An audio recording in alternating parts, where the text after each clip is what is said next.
Okay, so recall that in Calc 1, if we had a continuous function defined on a closed interval, AB, so continuous, and continuity is just kind of a technical assumption that makes everything simpler. And I mean, most functions we're going to deal with are continuous, so it's not a tremendous hindrance to what we're going to be doing. But if we have such a situation, and we look at, say, the graph of f of x on this closed interval AB, and we look at the area bounded between the function and the y-axis, between x equals a and x equals b, well, that's given by this definite integral, the integral from a to b of f of x dx. Okay, and you spend a good chunk of Calculus 1 talking about how to find these integrals using the fundamental theorem of calculus, but we want to zoom in on the geometric interpretation, that this definite integral really is just the area under the curve. And now, really, it's the signed area under the curve, because let's say the graph of f of x goes below the x-axis, like over here.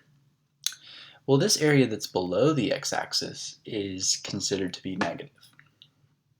Okay, so we can sort of just imagine that if we had a function that was always positive, then we really can think about this integral as being a meaningful positive area. Okay, and then just sort of adjust when we have, say, a negative area like this. So for functions of two variables, we want to have kind of a similar geometric idea to area under a curve. But now if you think about the graph of a function of two variables, well, underneath the surface that is actually the graph of the function, you have a volume. And now you're not going to look at a volume above an interval, but actually a volume above or bounded above a region in the xy plane. Okay, so let's talk about that a little bit. So we have a function. So z will be some function of x and y. And we're going to again assume that this function is continuous to make everything clean. Don't worry so much about that. And we're also going to assume that this function is positive, or more specifically, non-negative. So it's greater than or equal to 0, just to kind of simplify this geometric interpretation. So let's say that f is defined on a region R, that's some subset of the xy plane, R2, and we want R to be, just like our closed interval AB, we want R to be closed and bounded. So our function f is positive on this region R, it's continuous on R, and R is closed and bounded. So this is a similar setup we saw when we did optimization of a function, of a continuous function on a closed and bounded region. Okay, so what we have is the volume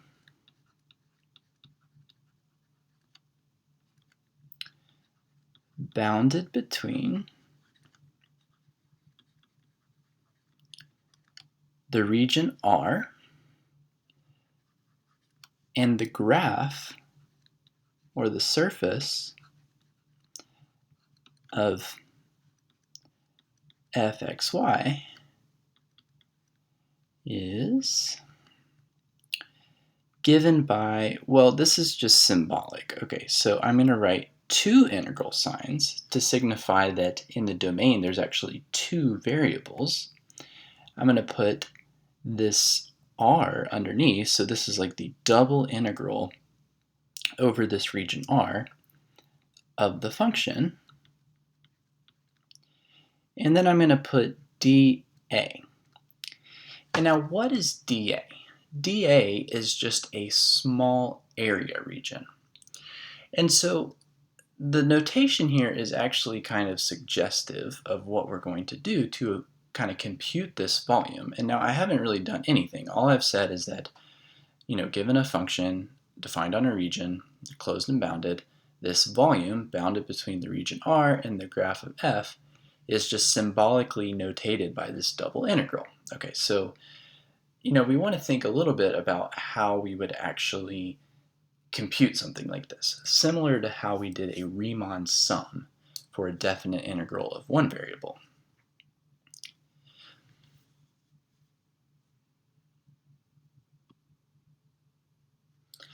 All right, so let's draw the xy plane and just think a little bit about how to tackle this volume question, or how to actually compute the volume that we were denoting by that double integral for a function of two variables. Okay, so here's the xy plane, and recall that our function is going to be defined on some region in the xy plane that's going to be closed and bounded. So I'm just going to kind of draw it like that. And so the simple thing to do here is very similar to what you do for a definite integral in Calc 1.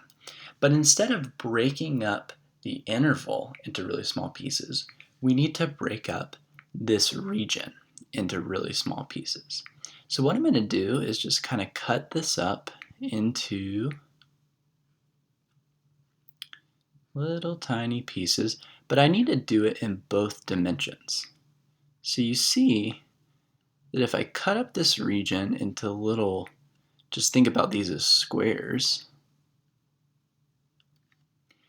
each one of these little tiny squares has an area dA. And I can think about this dA as being just a little small dx in this direction times a little small dy in the vertical direction. So that's the area of this tiny, tiny little square right here that I've broken up. Okay, but if I think about the graph of the function, so if I look at this one little chunk of the function, what I'm drawing here is a rectangular prism that's going up to the height of the function. So if this is x and y, then this height in the z direction is the function evaluated at x and y. And so this small little volume is just dA, just the little area of that small square, times its height in the z direction. So this little piece of volume is just going to be, well, the height f of xy times dA, like that. But what I want to do is add up all of these little pieces of volume, these little rectangular prisms that are sort of filling out the volume. So what I do is just say, okay, well, I want to add them up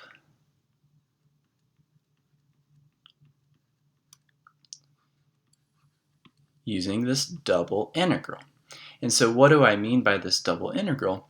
Well, I really mean a double Riemann sum, where I'm summing over sort of my partition in the x direction and my partition in the y direction.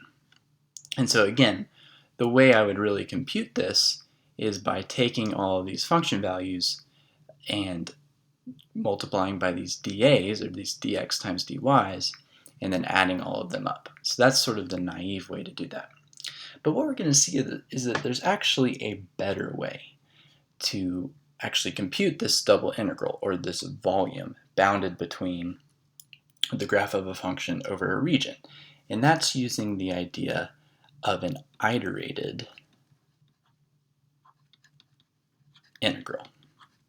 And like we've seen throughout this class, what we're really going to do is we want to, instead of recreating the wheel, with this double Riemann sum and kind of doing the naive idea of just breaking up the volume into small pieces, we want to recycle the theory and the ideas from Calc 1 that we've already developed. And that's what iterated integrals are going to allow us to do.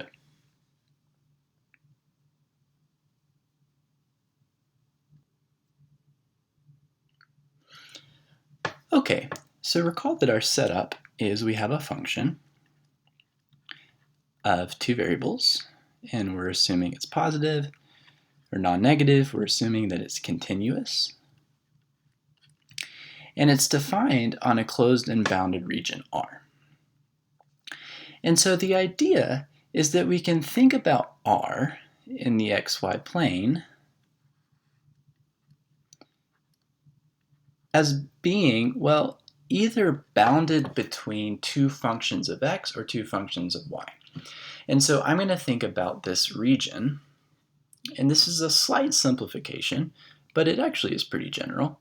So if we have a region R, then I actually want to think about this as being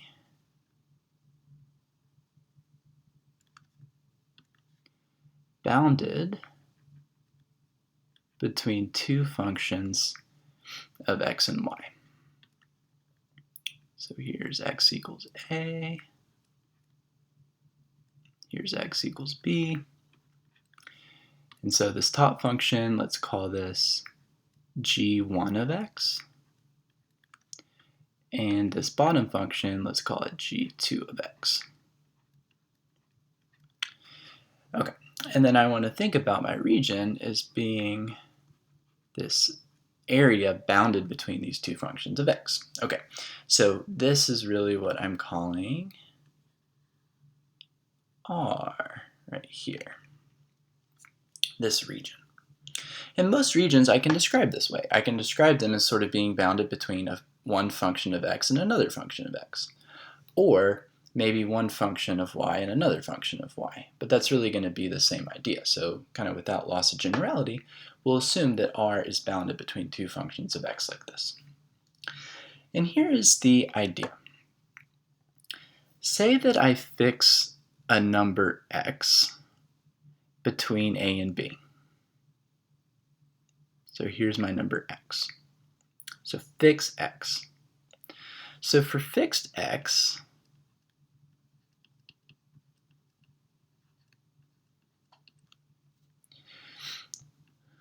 f of xy is a function of y. And actually, it's a continuous function of y.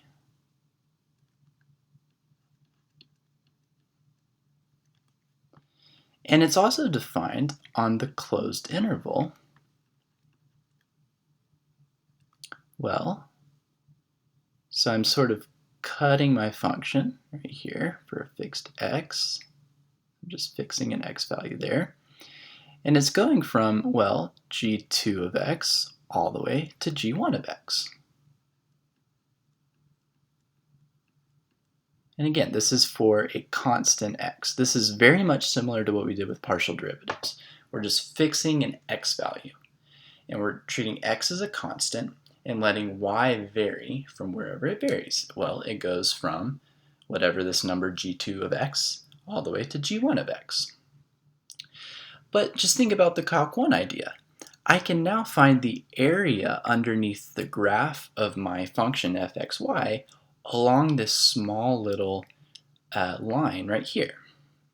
So I can just think, okay, well, I can integrate from g2 of x for a fixed x to g1 of x of my function. And of course, it's changing with y. So I have dy. But this is going to be true for every single x between a and b.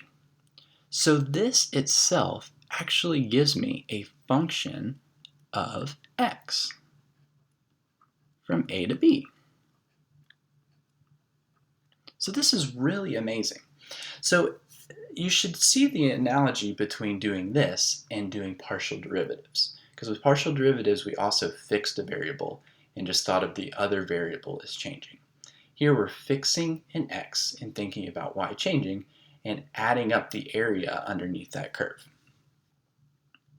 This is sometimes called partial integration, sort of for obvious reasons because it's analogous to partial differentiation. Okay, so I'm fixing an x value and then sort of getting this function of x, which, recall, this function is continuous. So an integral defined function will be continuous. This is a closed integral. So what does that mean? That means I can actually integrate this function, capital F of x. So I can integrate from a to b of capital F of x dx. But what is this giving me?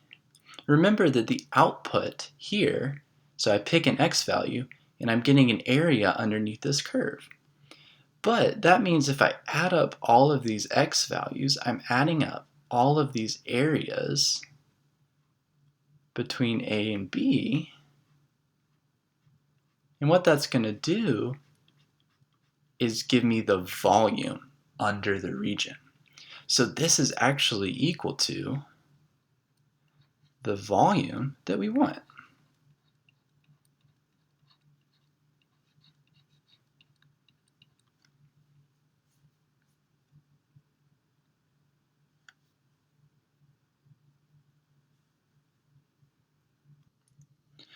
And this volume that we want, we found by sort of first integrating with respect to y, and then integrating with respect to x. So if we write this in the following way,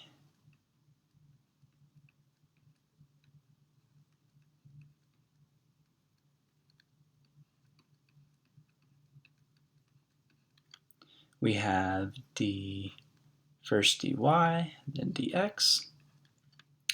So this sort of expression, now that we have an inner integral and then an outer integral, this is called an iterated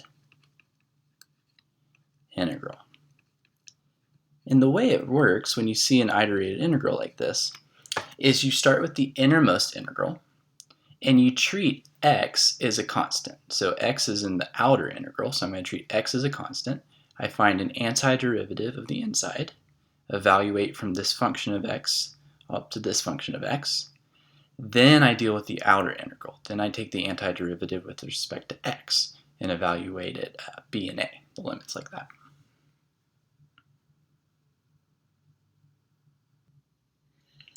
Okay, so also a region could be bounded between two functions of y.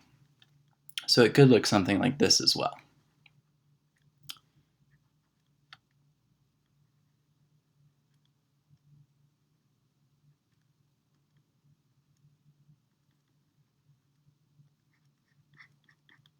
So maybe this is over here. This function is, say, f1 of y. And this function over here is f2 of y. And everything is going to work exactly the same way, except we're actually going to do the integral with respect to x first, and then y. We're still going to cut this up for fixed values of y. We're going to cut this up. You see that for y, x is going from this function of y to this function of y, and we're going to do everything exactly the same way. So just sort of to reiterate, if this is my function r, and we have our function f of xy, then the area bounded between this region and the graph of f of xy, which we're denoting by this, really is just equal to, well, say that this is b and this is a. Well, now we're going from a to b for y, and then the inner iterated integral is this f1 of y, f2 of y, f of xy. But now notice that we're doing x first. So we're integrating the function, assuming y is a constant with respect to x, evaluating these functions of y, and then taking the antiderivative with respect to y and evaluating at a and b. So it's exactly the same. But sometimes regions are easier to describe as two functions of y. Sometimes they're easier to describe as two functions of x. So you just sort of have to make that choice when you look at the region. Okay, so the situation is even easier when our region R is a rectangle, because then we're actually free to integrate in any order we want. So if we take our integral of our region, f of xy dA, well, we can actually set this up as an iterated integral. So we can go a to b, c to d. So we're integrating with respect to y first. So it's going to be dy dx. So in the inner integral, y for a fixed x, y is going from c to d, because this is a rectangle. And then x is going from a to b. But this is the same thing as first fixing a y value between c and d, and then saying, okay, well, where x is just varying between a and b. So let me add up those values first. These will be exactly the same. And this result is sometimes called Fubini's theorem. Kind of fun to say. And it's the fact that for iterated integrals, we can actually switch the order. And now you say, well, why would I ever want to do that? Well, sometimes an integral might be impossible to integrate first with respect to x, and you have to integrate first with respect to y, or vice versa. And so this is an extremely useful theorem to sort of creatively be able to solve integrals that maybe you wouldn't be able to solve otherwise without kind of switching the order of integration in that way.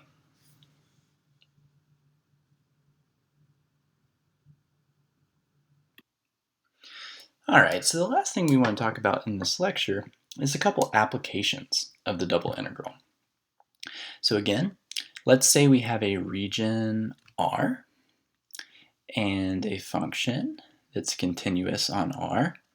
R we're again going to assume is closed and bounded. F we'll assume is positive. And so the first thing we could do is talk about the area of R. Well, this is actually really easy. Okay, so let's say if I wanted to find the area of the region R, I can actually write this as a double integral. I can just integrate over the region the function 1. And you say, wait a second, but I thought this was a volume. So this should be the volume above the region R and bounded below the function 1. But if you think about it, that volume is going to equal the area. So say I have a region like this, we'll just say it's rectangular, and I want to find its area.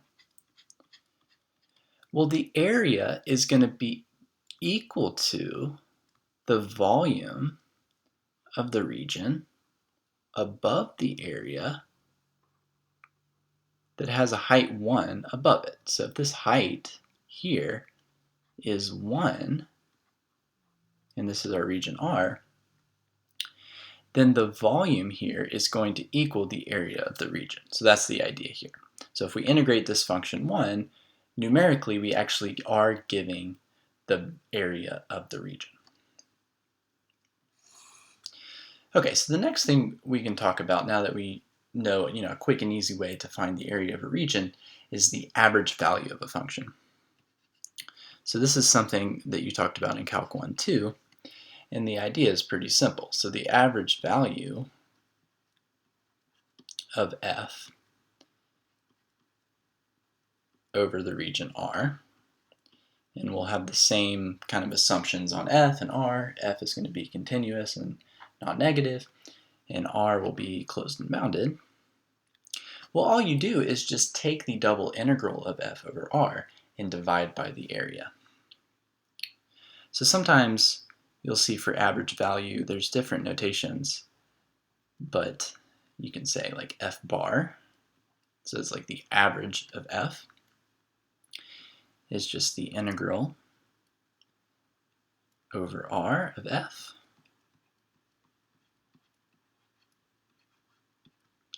and then divided by the area.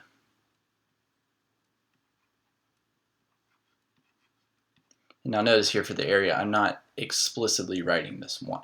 Okay, I'm just writing just the dA, but of course this is 1 times dA. So this really is just the integral.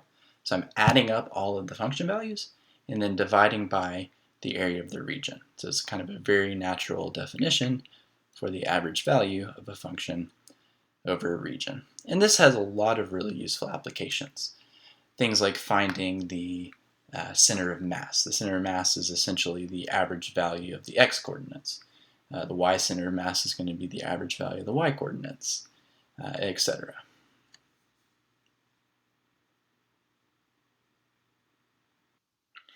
All right, our first double integral. And so now notice, first of all, this region R is the rectangle, 0 to pi in the x, and then 0 to pi over 2 in the y. And so recall that Fubini's theorem told us that we could actually integrate in any order we want when we set up the iterated integral. And here it's really not going to make a difference. Sometimes it is. We'll see examples where it is going to make a difference. It's going to be easier to pick one variable over the other, but here it really doesn't matter. So I'm just going to set up this iterated integral. I'm just going to put x on the outside. So I'm going to, for some fixed x between 0 and pi, y is going to be going from 0 to pi over 2. And then my function is sine of x times cosine of y. And then I'll notice the inside integral is y, so I'll put my dy first, and then dx. And of course we can really think about this as this inner integral.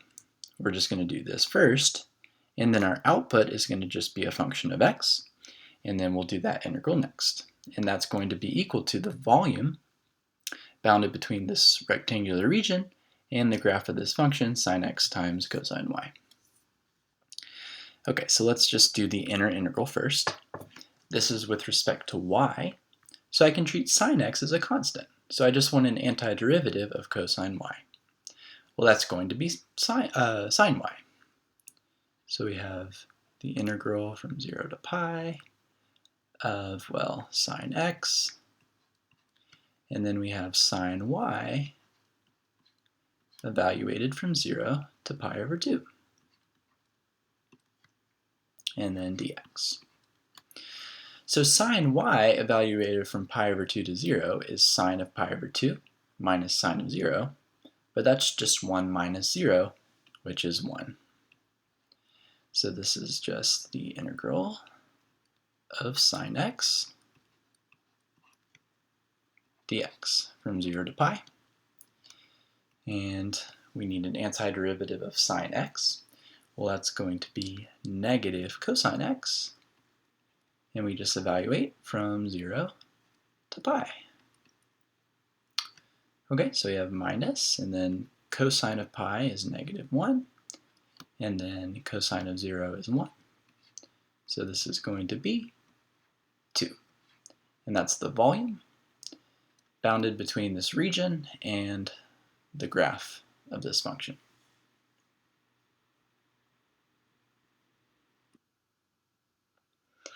Okay, so again, this is a double integral. We're looking for some sort of volume over a region. And now notice that the region is not explicitly given to us.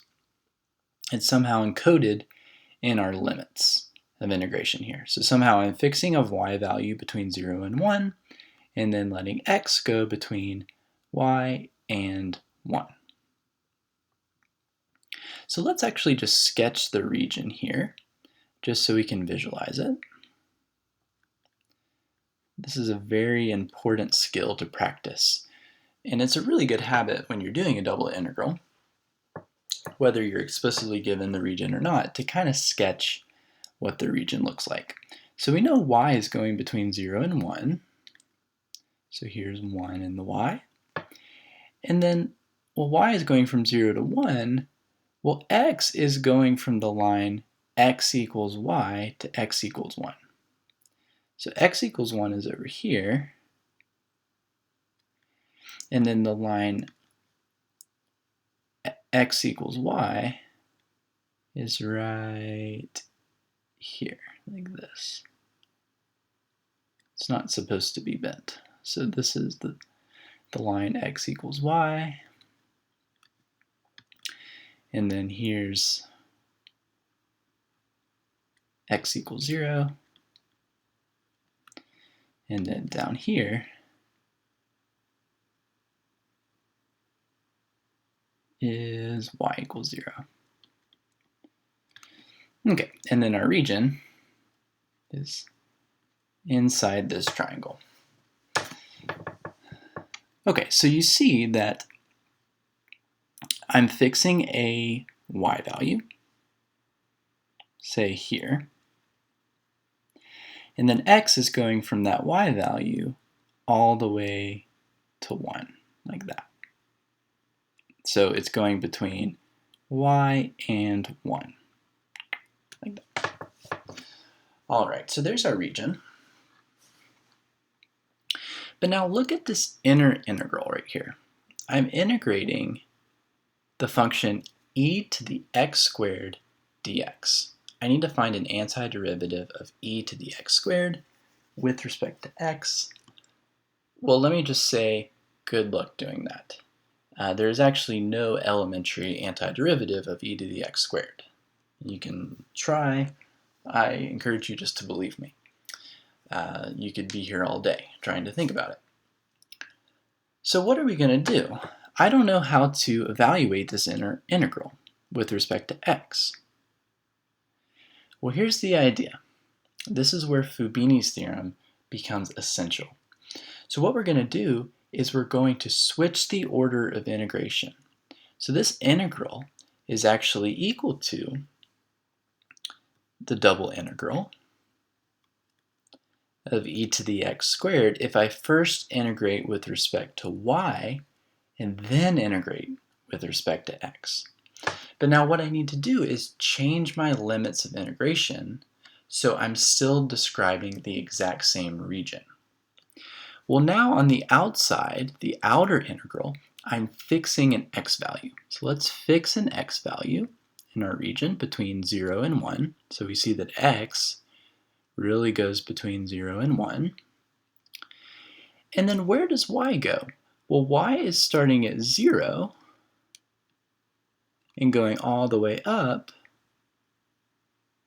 to the line y equals x. So these integrals are the same. But look what happens. Look at this inner integral. This is now just a constant, e to the x squared. I'm integrating with respect to y. So an antiderivative is just y times e to the x squared.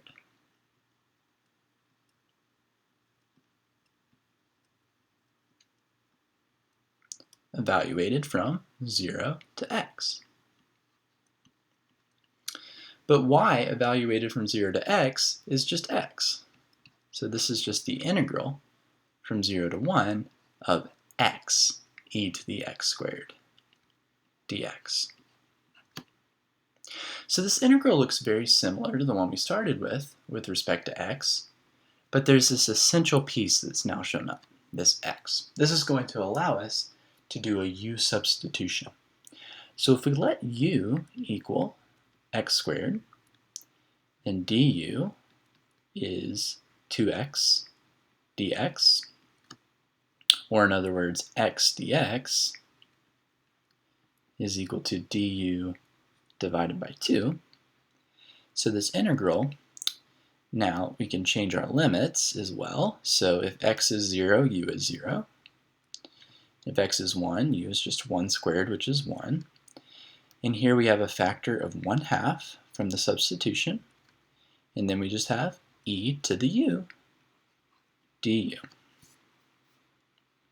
Okay, so this is easy enough. An antiderivative of e to the u is just e to the u, and then we'll evaluate from 0 to 1.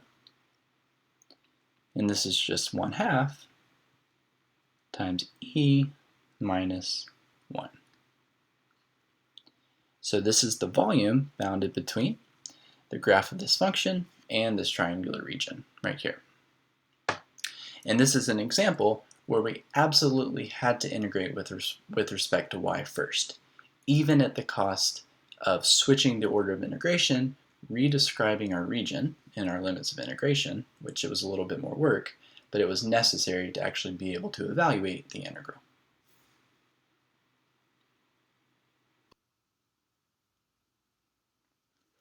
All right, so we have another compute the volume of the region problem below the graph of this function, x squared plus y squared. And then we're looking above the region y equals x and y equals x squared. So let's actually sketch the domain of our function that we're looking for the volume above, or sort of bounded above that region and below the graph of our function. So here's our function defined on this region R, which I'll sketch here.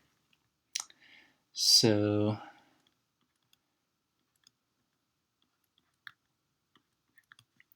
we need y equals x. Well, y equals x looks like this. And then y equals x squared looks something like this.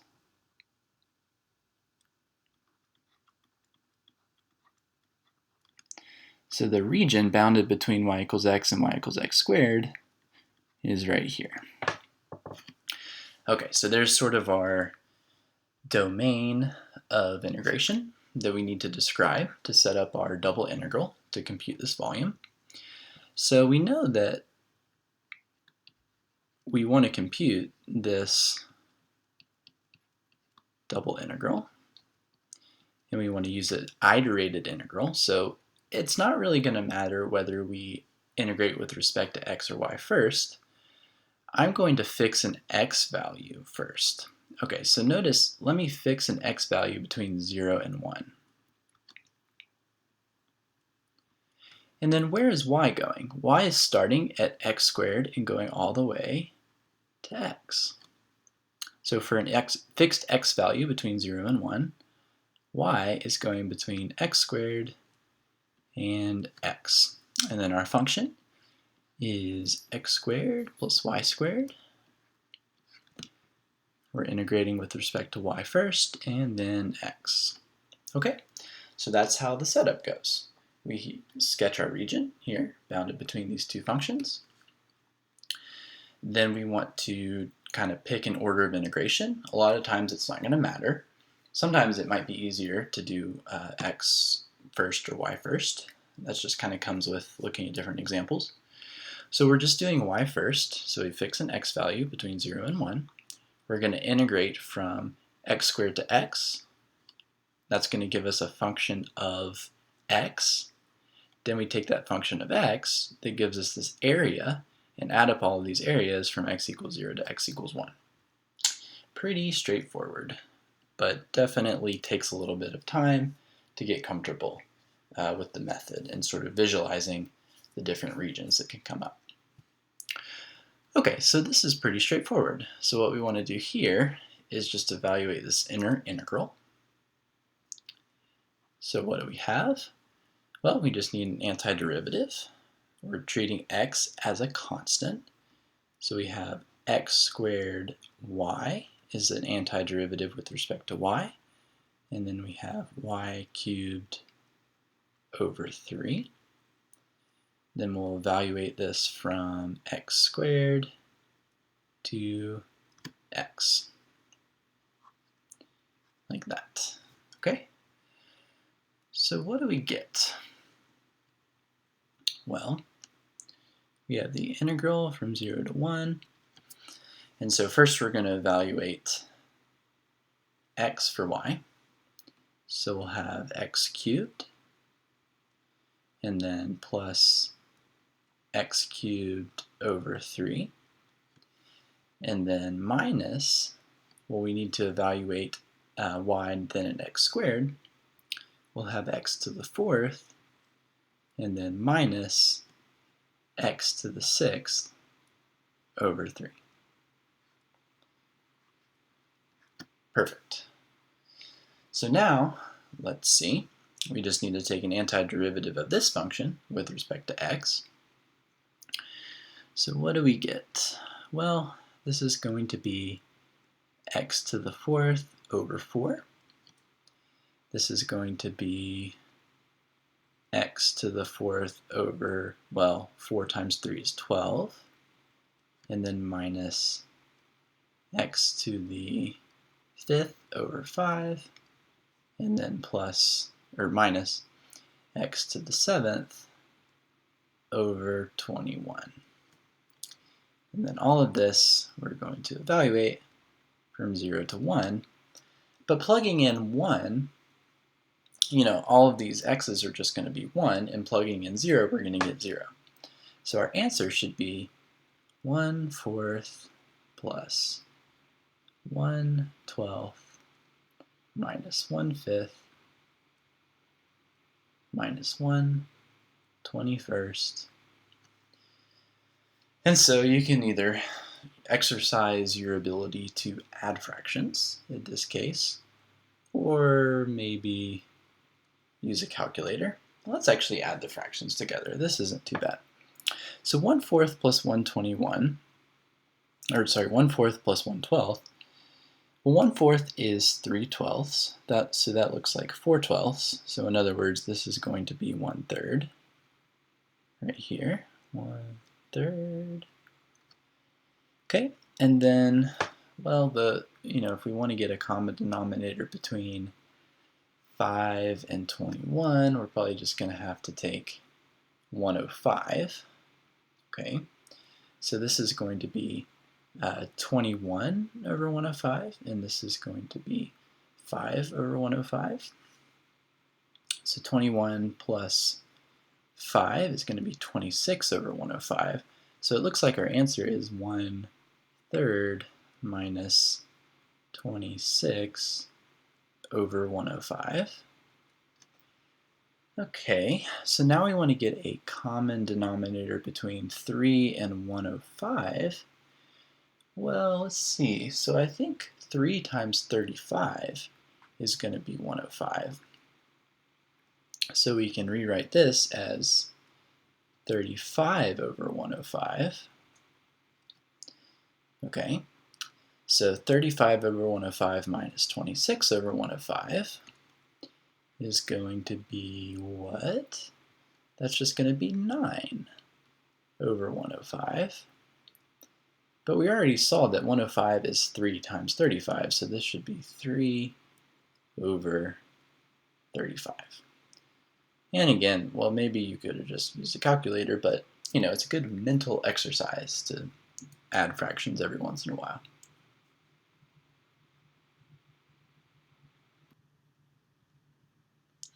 All right, so let's see. I'm going to find the area of this region. So the function we're going to be integrating is actually 1. So recall we're actually going to be finding the volume of a region with height 1 above the plane, which is going to be the same numerical value as the area of that region. So we just want to basically set up this double integral and solve it. So really all the work here is in the limits of integration. So let's actually look at what this region is. Okay, so this is something like y squared plus 1, if I write this as a function of x. So these are sort of naturally function of y. These are naturally functions of y. Okay, so let's plot these functions of y. So here's x, and here's y. Okay, so x equals y squared plus 1 looks like this. It's a parabola, like that. So here's x equals y squared plus 1.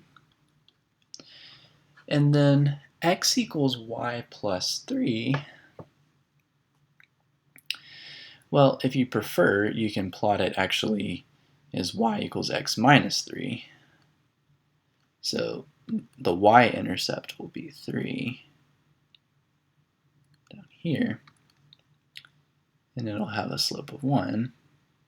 So it'll kind of cut up like that. So here is x equals y plus 3, or y equals x minus 3, either way. Okay, so our region that we want the area of is right here. And so, in case it wasn't already clear to you, it seems more naturally to fix a y value, and then we see that x is going to vary between these two functions of y, like this. So it looks like we should fix a y value, and then x will vary between y squared plus 1 and y plus 3. So this will be dx dy. Now wait a second, how do we know where y varies between?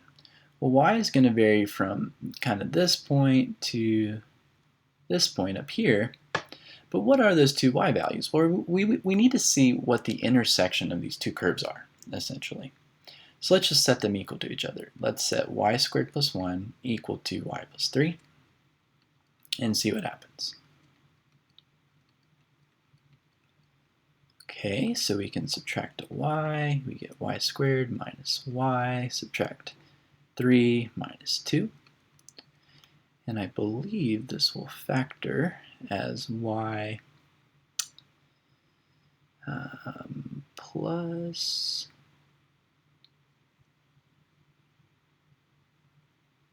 one, y minus 2. So actually we see y equals -1 and y equals 2. So this is almost to scale. So this is y equals -1, and then this should be y equals 2. So y is really going from -1 to 2. All right, pretty straightforward. So we're just integrating the function 1, recall, with respect to x. So that's just going to be, well, y from -1 to 2. And then we're just going to get x, but then we're going to have to evaluate x at these endpoints. So that's going to be y plus 3 minus y squared minus 1. So just take this endpoint, y plus 3, and then subtract y squared plus 1. So we'll subtract y squared and subtract 1. dy. Okay, good. And now let's find an antiderivative of this function. So what is our antiderivative? Well, y squared over 2. This is really 2, so plus 2y. So 3 minus 1 is 2. And then minus y cubed over 3. Evaluated from -1 to 2. Alright, so let's see. If we plug in 2, we get 2 squared over 2, which is 2, plus 4, minus 8/3, right? So 8 over 3, yeah, 2 cubed over 3. And then we got to subtract, well, 1/2, -1 squared over 2. Then plug in -1s, that's minus 2, and then plus Okay, so that's going to be 1/3. Okay, and more adding fractions. So negative 8/3 minus 1/3 is negative 9/3, or minus 3. So we have a minus 3 for sure. And then we have a 2 plus 4, that's 6, minus 2. So, all right, 6. Minus negative 2, so it's plus 2, so it's going to be 8 minus 3. Okay, and then what else? Looks like minus 1/2. So 8 minus 1/2 minus 3, or in other words, 5 minus 1/2, which is going to be, well, 4.5, or 9 divided by 2. Okay, and that's going to be the area of this region here.